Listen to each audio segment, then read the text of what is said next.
huko kanisani hautoi kwa Mungu, hauji kwenye vipindi, haufanyi chochote kwenye ufalme wa Mungu, nataka Mungu akubariki, so what? So what? Na wengine wanasema nikipata ndio nitatoa. Kama huwezi kutoa saa hii, huwezi toa. Mimi nilitoa nyumba yangu ikawa kanisa na sikuwa na nyumba nyingine. Sio kwamba nilikuwa na mbili nikatoa moja. Nilitoa nyumba afu sina pa kukaa. Wakristo walio wa hapa miaka mingi mnafahamu. Leo ukija kwangu paka ugonge geti. Kule kulikuwa hamna geti. Nimefunga kamera na kusare tu kwa ndani. Kipekee mimi nimejifunza na kitu kikubwa ambacho nimekipata kwa siku ya leo, kumbe tunapaswa kujitathmini kwamba sisi tuna faida gani kwa Mungu. Mungu ananufaika nini na sisi kama vijana. Nimekuja kuona kumbe huenda kuna mahali nilitakiwa niwe leo, sijaweza kuwepo hapo kwa sababu pengine kuna deni ninadaiwa huku na Mungu sijalitimiza. Kwa hiyo ni kitu ambacho pia ninaweza nikawaambia vijana wenzangu, labda kitu hiki kililengwa mimi nikipate siku ya leo. Huenda ninatumika sana au najiona nimefika kiwango fulani, lakini eneo la kujitathmini kwamba mimi Mungu ananufaikaje na mimi, kumbe ninahitaji maboresho makubwa. Ninahitaji kuanza hatua upya kwamba kumbe hata siku inapoisha asubuhi mpaka jioni natakiwa nijiulize kwamba hivi leo Mungu amenufaika nini na mimi. Wiki inapoisha kuanzia Jumatatu mpaka Jumapili Mungu yeye amepata nini kutoka kwangu. Nikiona kwamba Mungu hajanufaika, kumbe ninachelewa pia kwenye mafanikio yangu, kwa sababu kumcha Mungu ni chanzo cha maarifa. Kwa hiyo kuna vitu ninafeli kwa sababu sijaweza kufanya kwa kiwango kile ambacho Mungu alitegemea nifanye. Kwa hiyo kumbe tunapofanya kwa kiwango kile ambacho Mungu anategemea sisi tufanye, baraka zetu zinakuwa karibu zaidi kuliko tunapokuwa nyuma ya kile ambacho Mungu amekusudia. Mimi binafsi katika kipindi cha leo kwa kweli nimejifunza na kimekuwa cha baraka sana kwangu. Kuna hatua ambayo imenipeleka mwanzo, maana kuna kitu kimoja kikubwa sana nimejifunza kwamba unataka kufanikiwa ili iweje. Na kitu kingine unawaza nini juu ya Mungu. Mara nyingi tunajiwaza sana wenyewe, tunajiangalia sisi. Nataka kila mmoja amejibu kulingana na swali lilivyokuwa. Mwingine anataka luxury, mwingine anatamani heshima, mwingine anatamani hiki. Lakini kumbe kila mtu aliyeumbwa na Mungu ameumbwa kwa kusudi. Na Mungu ameweka kusudi ndani yetu. Na je, tunataka kufanikiwa ili tutimize kusudi gani?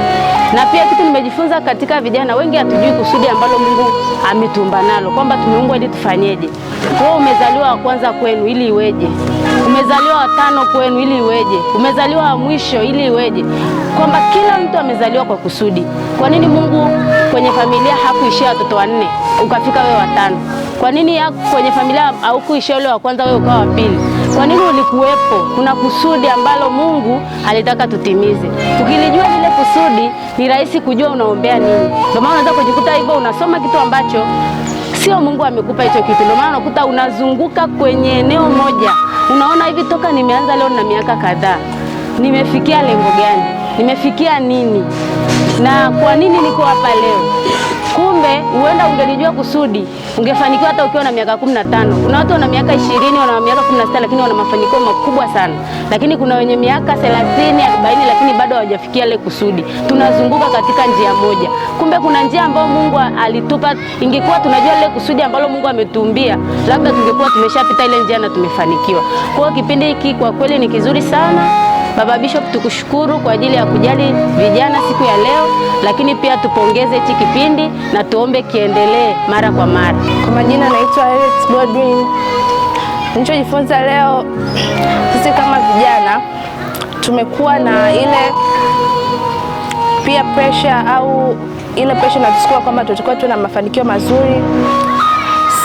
Yaani hatujui kwa sababu gani tunatakiwa tufanye hivyo. Ile tu kwa sababu ya kidunia kwamba tunatakiwa tuna maisha mazuri, tunatakiwa tuwe na ile kuchukua heshima kwa jamii, sijui luxurious nini.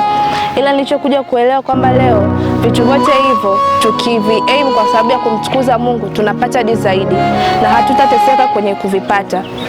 Tukitegemea kwamba tukifanya vitu fulani na vitu fulani kwa kumtukuza Mungu. Lakini sisi tuki-aim tu kwa ajili yetu wenyewe kwamba tupate maisha mazuri, tuwe matajiri, tuwe na pesa kwa maisha yetu si wenyewe. Ndio maana inakuwa changamoto kubwa sana kwenye kuvifikia hayo malengo, lakini tukivi-aim kwa Mungu inakuwa ni rahisi na anatufunulia zaidi. Kwa majina naitwa James, nimeokoka na mpenda Yesu. Naweza nikasema kwa leo semina hii ilikuwa inanihusu mimi, kwa sababu sikuwahi kujua kwamba nitakuwa nikipata pesa niangalie na wenzangu. Na hivi kwanza nadhani kesho nitaanza kulifanyia kazi. Kila pesa nitakayokuwa napata nitakuwa naangalia mtoto mmoja au wawili watatu niweze kufanya jambo. Na kitu Askofu ameongea pale ambao amenigusa hadi kwenye maisha yangu mwenyewe. Kuwa na sisi kuna watu ambao wametulia kwenye maisha ambao tumepitia kwao tukafika hapa tulipofika. Na kuna watoto wengine ambao kanisani ambao tunaona kweli wana uhitaji mkubwa sana, lakini tunawaangalia tu, kumbe tunapaswa tufanye kitu juu kwenye maisha yao. Na nilijifunza pia hiyo inaweza kuwa ni sababu zingine Mungu akupa hatua nyingine zaidi, maana kuna kitu unakifanya kwenye ufalme wake. Kwa ukimpa huyu ukampa na yule, Mungu sasa anasema na huyu sasa kama anafanya hivi, kwa nini simuongezee nguvu ya uchumi kidogo aweze kufanya zaidi ya hapo. Kwa hivyo basi tunapaswa kama vijana wa Kikristo tusaidie watu ambao wametuzunguka kwenye maisha, tuweze kuwawezesha. Ukiona sina suruali unaweza kununua, sio nunulia tu unanipa, sitakusema, mimi nitashukuru sana. Kwa hiyo tunapaswa tufanye hivyo kwa vijana ambao kidogo Mungu ametupa neema. Uchumi wetu sio mkubwa sana, kwa sehemu unaweza kufanya kitu hata kwa mtu maisha mengine akaendelea. Leo nimeokoka na mpenda Yesu. Amen.